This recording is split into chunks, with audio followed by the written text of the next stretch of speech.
जय हिंद।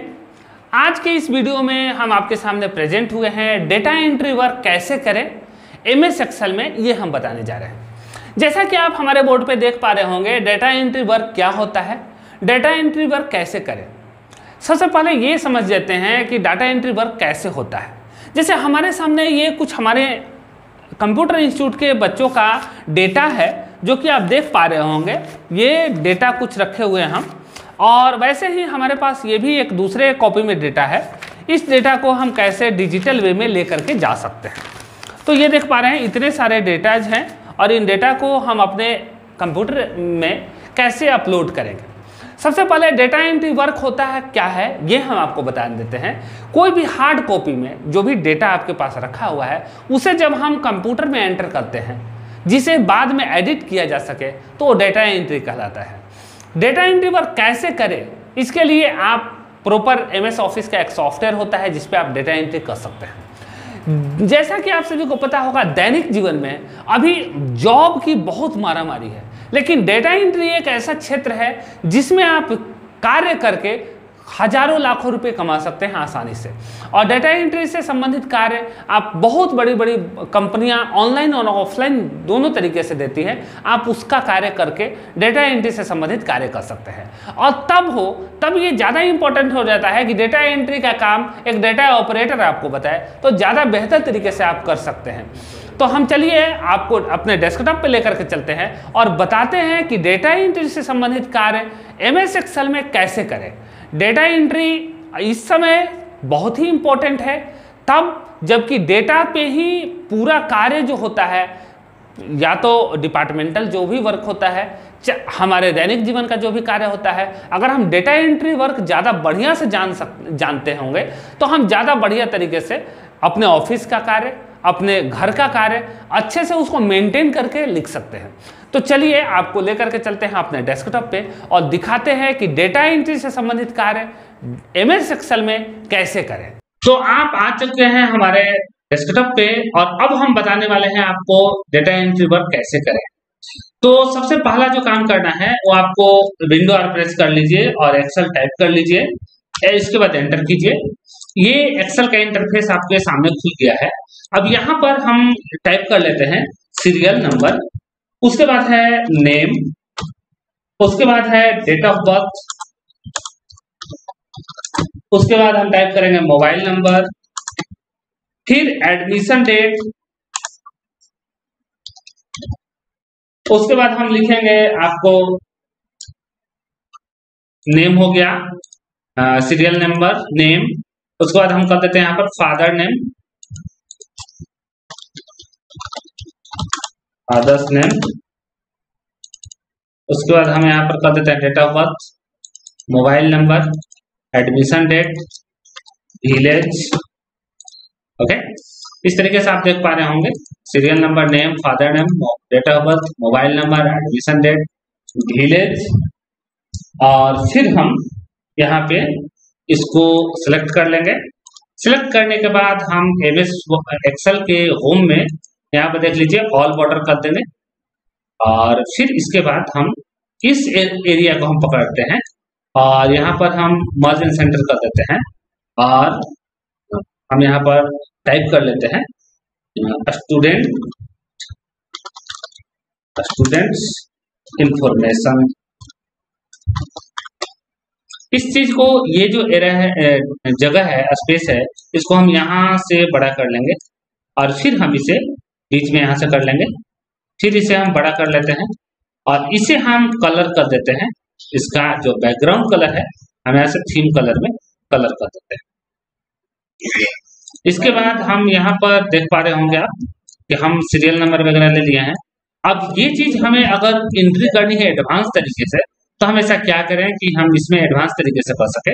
उसके लिए हम बताते हैं। सबसे पहला काम, जैसे मान लीजिए कि हमें क्या करना है, मोबाइल नंबर में हम चाहते हैं कि 10 अंक का ही डेटा आए, कम से कम हम 20 डेटा पे बताएंगे। 10 अंक से या तो कोई ज्यादा ना लिख पाए, ना ही कोई कम लिख पाए। तो हम इसके लिए सेलेक्ट करते हैं मोबाइल नंबर को, डेटा में जाते हैं, और डेटा में जाने के बाद डाटा वैलिडेशन में जाते हैं। डाटा वैलिडेशन में जाने के बाद हम यहाँ पर टेक्स्ट लेंथ को क्लिक करेंगे और इक्वल टू कर देंगे, यहाँ पर 10 लेंगे। टेक्स्ट लेंथ मेरा 10th हो जाएगा। यहाँ पर हम 1 2 3 ऐसा कर लेते हैं और इसको हम 20 डेटा के रिगार्डिंग दे देते हैं। फिर इसके बाद हम इसको टोटल को सेलेक्ट कर लेते हैं।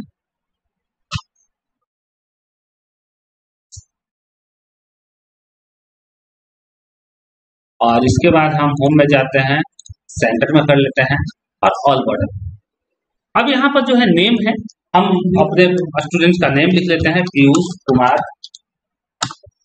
रोम कुमार, अंजू कुमारी, विश्वकर्मा कुमार, जयप्रकाश यादव। यहाँ पे हम जैसे ही डबल क्लिक कर देंगे ऑटोमेटिक जितना जगह उसको लेना होगा ले लेगा। इसके बाद हम फिर करते हैं विकास कुमार, दीपक ओझा, रंजीत तिवारी, फिर हम करते हैं अनुराग ओझा, करण शाह, लड्डू कुमार, प्रियंका कुमारी, रोशन शर्मा, राम प्रकाश शाह, मेघा कुमारी, सोनू कुमार। इसके बाद हम कर लेते हैं प्रदीप कुमार, मुस्कान खातून, प्रीति कुमारी और यहाँ पर शिखा कुमार।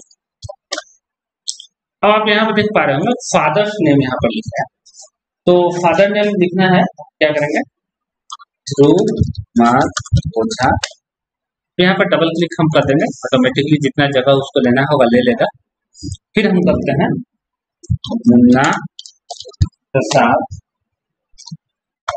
करते हैं संतोष कुमार, फिर हम करते शशि भूषण कुमार, शशि भूषण। उसके बाद हम करते हैं चुनचुन शर्मा। उसके बाद हम करते हैं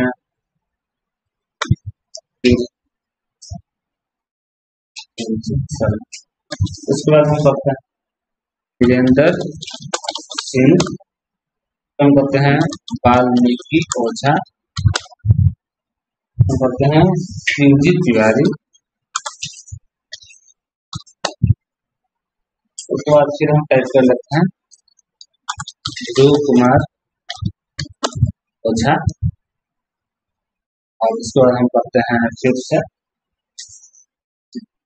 यहाँ पर करण शाह का है तो मुन्ना प्रसाद, संतोष कुमार, कुमार सिंह, फिर हम करते हैं कुमारी, शशि भूषण, चुनचुन शर्मा, तिवारी साहू, राजन तिवारी, राम कुमार, प्रदीप कुमार का हम करते हैं वर्षा कुमारी का, प्रदीप कुमार का करते हैं वर्षा कुमारी, प्रदीप कुमार केसरी। यहाँ पर डबल क्लिक कर लेंगे, ऑटोमेटिकली जितना जगह इसको लेना होगा ले लेगा। उसके बाद फिर करते हैं एमडी अख्तर, फिर हम करते हैं कुमारी के पिताजी का नाम ओम प्रकाश, तो फिर यहाँ पर हम अजय सुराज। इसके बाद डेट ऑफ बर्थ हमें एंटर करना है। डेट ऑफ बर्थ हम एंटर कैसे करेंगे, इसके लिए हम डेट ऑफ बर्थ में सबसे पहला काम 31/12/2006, फिर इसका भी 31/12/2006, इसका भी 31/12/2006, इसका भी 31/12/2006, जयप्रकाश का 31/12/2006, फिर 28/5/2000, इसके बाद फिर 4/3/2007, 6/12/2008, फिर 1/5/2003, 1/5/2003, 1/5/2003, 1/5/2003।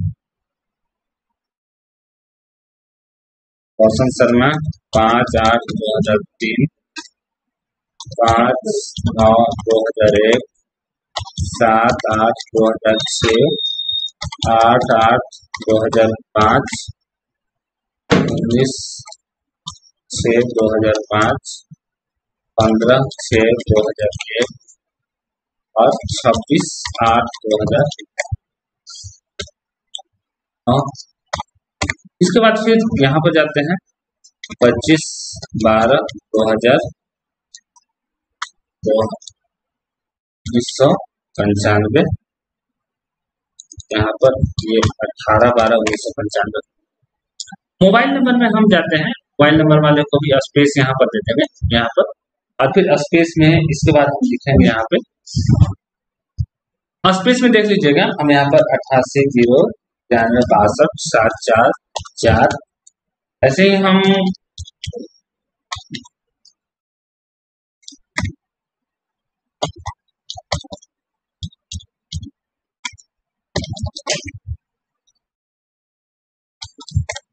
इस तरीके से हम डेटा डालते जाएंगे। हमने ऐसी सेटिंग यहाँ पर कर ली है कि कोई भी अंक जो है 10 अंक से बड़ा या 10 अंक से छोटा नहीं हो सकता है।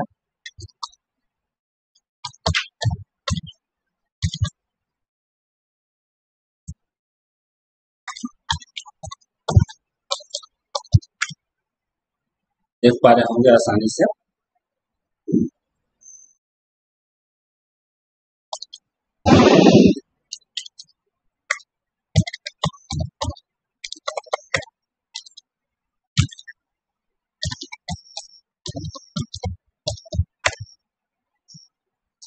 ऐसे ही हम टाइप करते जा रहे हैं और हम टाइप करते जाएंगे।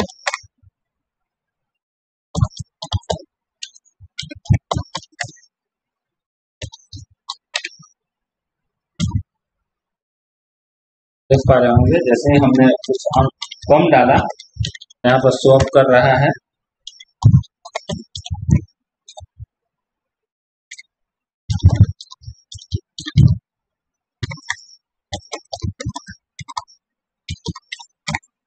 इस तरीके से हमने मोबाइल नंबर फिलअप कर दिया और अब है हमारे सामने एडमिशन डेट को फिल करने का।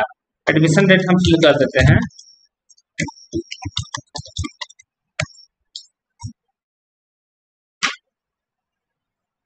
यहाँ पर हमें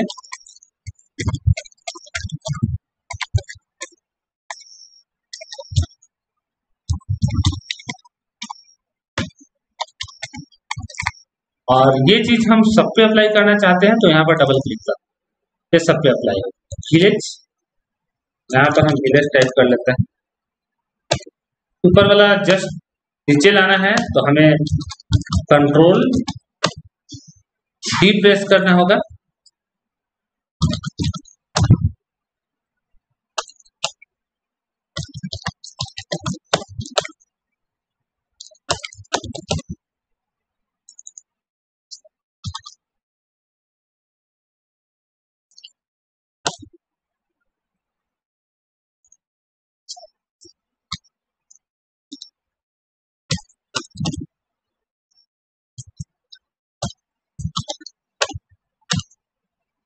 इस तरीके से आप देख पा रहे होंगे कि हमने यहाँ पे डेटा की एंट्री कर ली है।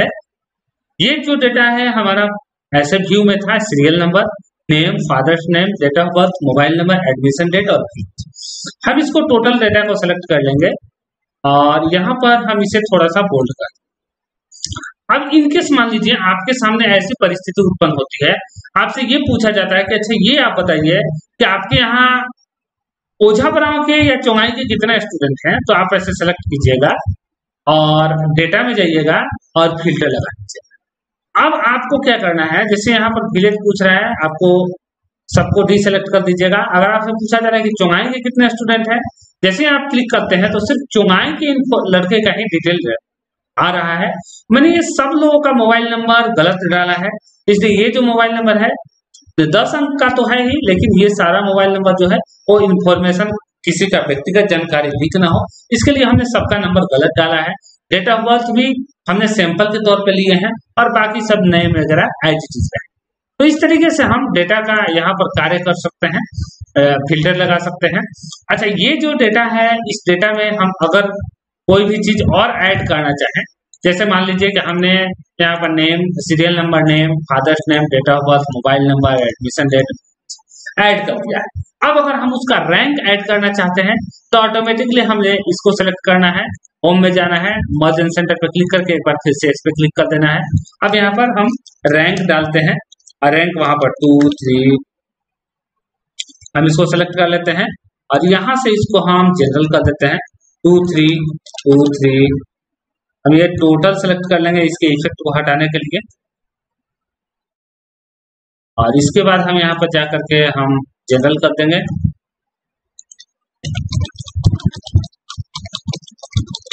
ऐसे हमने रैंक हम डाल सकते हैं। तो आप देख पा रहे होंगे स्क्रीन पे किस तरीके से डेटा की एंट्री आप आसानी से कर सकते हैं और पूरे डेटा में आप अच्छे से एंट्री भी लगा सकते हैं। स्टूडेंट इंफॉर्मेशन आप ऐड कर सकते हैं, serial number, name, father name, और कोई एक सिंगल डेटा अगर है तो उसे भी आप अलग तरीके से, जैसे इनकेस मान लीजिए आपसे मांगा गया कि आप सिर्फ ओझा गांव के स्टूडेंट का ही इंफॉर्मेशन दीजिए, तो आप इस पे क्लिक सेलेक्ट कीजिए, डेटा में जाइए और फिल्टर लगाइए। फिल्टर लगाने के बाद आप सभी फिल्टर को हटा करके आप यहाँ पर ओझा बनाओ सिलेक्ट करके ओके कीजिए। सिर्फ जो ओझा बनाओ के इस स्पेलिंग नेम के साथ जो रहेंगे उन्हीं का नेम आएगा और उनका इंफॉर्मेशन आएगा। एक बार फिर से इस पे क्लिक कर देंगे और फिर एज इट इज पहले की तरह हो जाएगा। तो इस प्रकार से आप लोगों ने, मैंने आप लोगों को बताया कि डेटा की एंट्री कैसे करें। डेटा की एंट्री बहुत ही इंपॉर्टेंट होती है। अगर हम अच्छे तरीके से डेटा की एंट्री करें तो काफी हमें कार्य करने में सहूलियत होती है। ये वीडियो आपको कैसी लगी जरूर बताइएगा। मिलते हैं अगले वीडियो में एक नई जानकारी के साथ, तब तक के लिए धन्यवाद।